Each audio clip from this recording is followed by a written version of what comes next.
Okay, Becky. So let's kick into straight into the FAQ. So Okay, FAQ. So first question, Becky, for you is, how do you find your deals?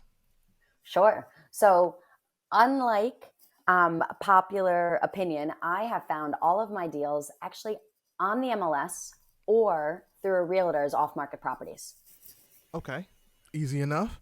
That is different. Okay. Um. especially in New York. Yeah, exactly. I was gonna get to that next. I was gonna, Anyway. Um. Is it better to manage your own property or is it better to hire a property manager? Totally depends on you and the situation there.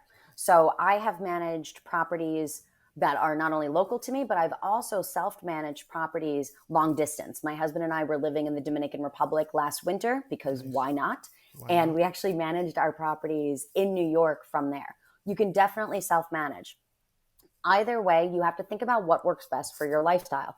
Right. If you are a person that's saying, I don't really have a lot of time, but I want to have this rental property, then probably using a property manager is going to be right for you. You want somebody else to be that point of contact for you. If you're a person that says, no, I'm really good with systems Hmm. and I'm really good at putting those things into place, and that's something that happens to be a skill of mine, then self managing is absolutely a possibility, regardless of if the property is across the street or in another country. Right. Okay. That's Jesus, Becky's just hitting me with them today. Okay. Next, what makes a good rental property? Hmm.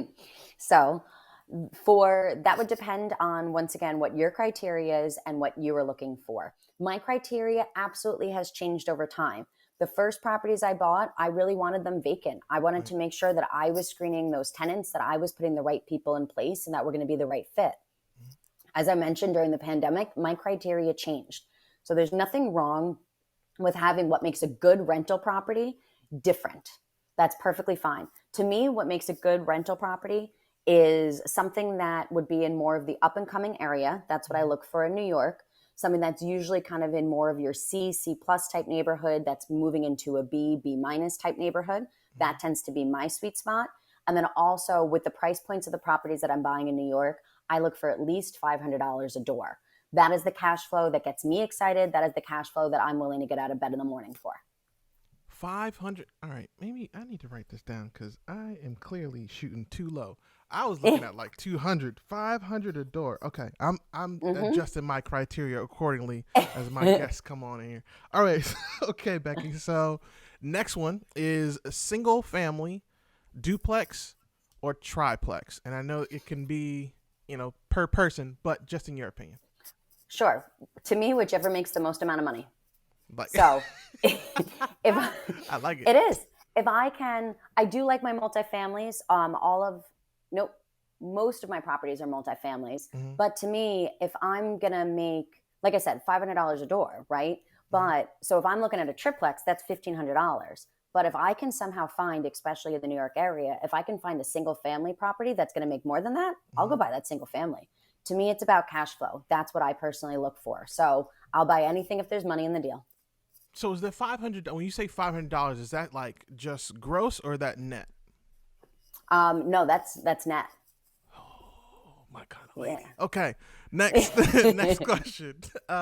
What is the biggest lesson you learned so far on your real estate investing journey? Okay. Biggest lesson that I've learned is to keep your ears closed, but your eyes open. What I mean by that is don't go chasing other people's dreams. I've said this a couple times now on here that I see people just deciding to just shoot over and follow what everybody else is doing. Right. That's not what you should be doing. You need to be doing what's best for you. So I stay very focused. I don't listen to what all the other white noise is that everybody else is doing. I stay very focused on what I am working on, what my project is, what my criteria is. There's nothing wrong if you happen to kind of see something that's a little bit different. You Mm-hmm. can entertain it, but you need to then say, hey, this person presented this idea, this deal. How does that fit in what I am focused on doing? Does it fit in that lane or does it not? And then that way, it's actually a very quick decision on if it's something that you should consider or if it's something that you're like, nope, this isn't what I'm trying to do at all. Mm-hmm. Therefore, I'm not going to waste my time on it. I see so many real estate investors scrolling through property after property after property, talking to hundreds of different wholesalers on a ton of different email lists for different properties.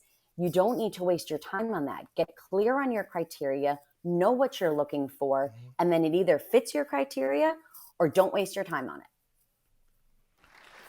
Becky, holy moly. Okay, so clearly everything you say you reinforce, because you said the same thing during the interview, is kind of stick to your rules, stick to your laws, and lay of the land and go with that.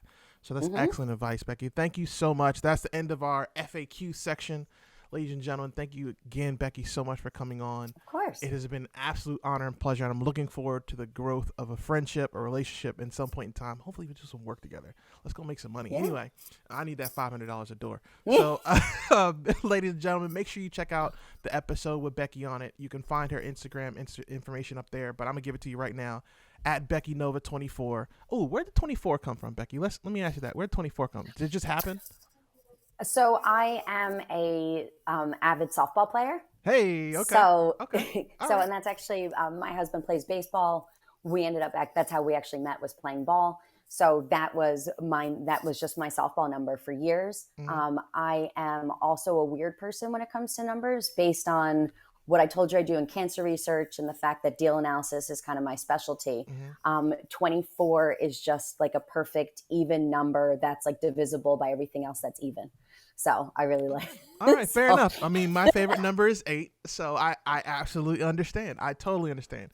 I can do evens, right? Odd numbers. When people like odd numbers, or prime numbers, I'm like, oh my God, like I don't know about you. My husband's number is 7, and I was like, really? I don't know if I could date you. Like that's a prime number. Like that doesn't fit into doesn't fit in at all. Oh my God, that's fantastic. That's actually really, really cool. Okay, ladies and gentlemen, I'm gonna stop wasting Becky's time. She's got things to do. Thank you so much again, Becky, for coming on. Everybody, thank you so much for listening in. I hope you guys got something from us. Let us know what you think in the comments. I'm going to leave Becky's information, the site, her group, everything that I can get from her. I'm going to put into the show notes and on YouTube comments. Excuse me. And I hope you guys have a great day. Remember, you're better than you were, but you're not half as good as you're going to be. We'll see you next time.